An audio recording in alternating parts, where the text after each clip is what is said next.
और अगर किसी ने बदमाशी करने का प्रयास किया, किसी बेटी को छेड़ने का प्रयास किया, किसी की इज्जत पे हाथ डालने का प्रयास किया या कहीं चोरी डकैती करने का प्रयास किया, तो अगले चौराहे पे जाते जाते पुलिस उसको स्वयं दबोच देगी, भाग नहीं पाएगा, तो उसको पता ही नहीं लगेगा। लेकिन अगले चौराहे पर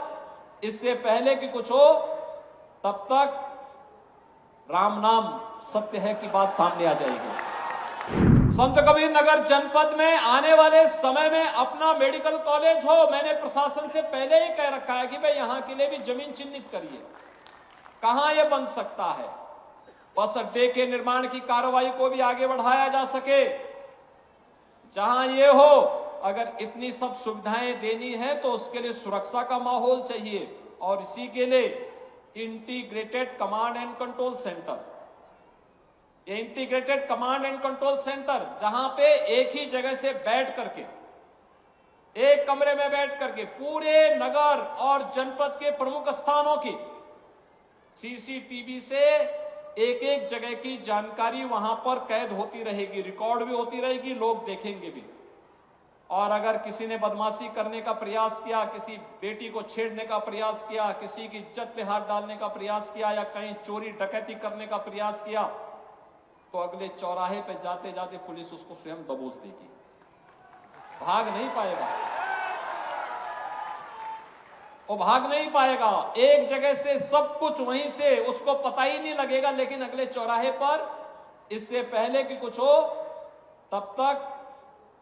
राम नाम सत्य है की बात सामने आ जाएगी। ये कमांड एंड कंट्रोल सेंटर एक तो सुरक्षा का बेहतर माहौल देगा, और दूसरा ट्रैफिक मैनेजमेंट के लिए, ट्रैफिक की व्यवस्था कहां पे जाम है ये देखने का काम भी इसके माध्यम से ट्रैफिक पुलिस करेगी, डायरेक्शन देगी, कहां पे पुलिस को लगना है, कैसे व्यवस्था होनी है, कहां जाम है यह देखने का भी एक अवसर मिलेगा। नगर पालिका परिषद स्वच्छता के कार्यक्रम की मॉनिटरिंग भी ICCC से देख सकती है। और ठीक इसके साथ ही कोरोना कालखंड में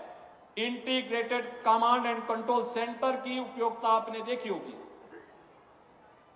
कमांड यानी कोरोना कालखंड में हम लोग इसका उपयोग करते थे, एक एक गांव में स्क्रीनिंग करने की, एक एक गांव में क्या गतिविधियां चल रही इनको देखने की, हॉस्पिटल की व्यवस्था को संचालन करने की, वैक्सीनेशन के कार्यक्रम की, सैनिटाइजेशन के कार्यक्रम की और तमाम अन्य कार्यक्रमों को हम लोग लेकर के चलते थे। और आज ये सभी कार्यक्रम यहां पर मुझे बहुत अच्छा लगा कि संत कबीर नगर जनपद ने भी अपना ICCC बना दिया है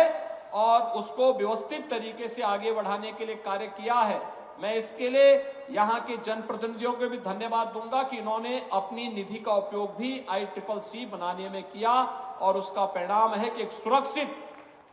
खलीलाबाद, सुरक्षित मगहर, सुरक्षित संत कबीर नगर, उनके प्रयासों से आज यहां पे प्रशासन और शासन की योजना का लाभ यहां पर उसके माध्यम से लोगों को प्राप्त होगा।